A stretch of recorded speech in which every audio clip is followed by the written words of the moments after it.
Matic, 150 na lang. Magandang araw mga mimas, mga pipas. Ang araw na ito ay gagawa ako ng sideline dahil mahigpit ang pangangailangan ko. Marami kami mga gamit dito na hindi ginagamit kaya mag-online seeding ako. Unahan na lang po kayo sa pag-mine ha. O una, meron ako dito, yan, sapatos. Jordan yan ha. Kita nyo naman, bagong-bago pa yan. Masmo yan, o sige. 250. 250 na lang. Unahan na lang kayo. Ang size nito, wala akong nakitang size. Basta malaki. O, tansyahin nyo na lang. Yan, yan. Okay? O, pamain ako, pamain. Sunod. Meron ako ditong, yan, palda. Wow. Ito mga mimas, hindi ko talaga nasuot to kasi akala ko sexy ako. And binili ko, hindi pala kasya. Maganda ang tela, makapal. Walang flows ha.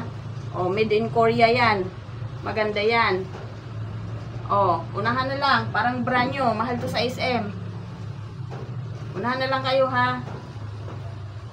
150 na lang. 150. Bilisan nyo na. Ito mga mimas.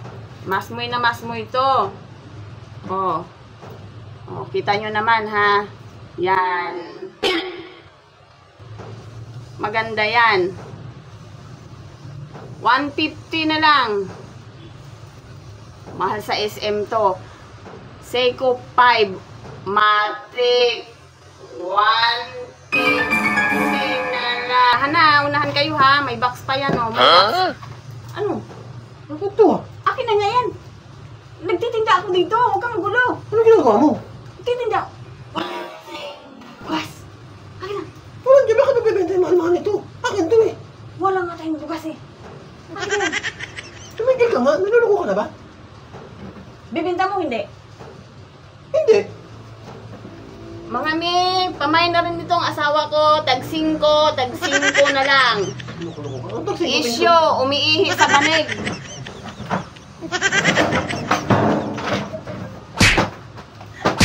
Ulo ka. Isiraan mo pa ako. Ano pa mga binenta mo?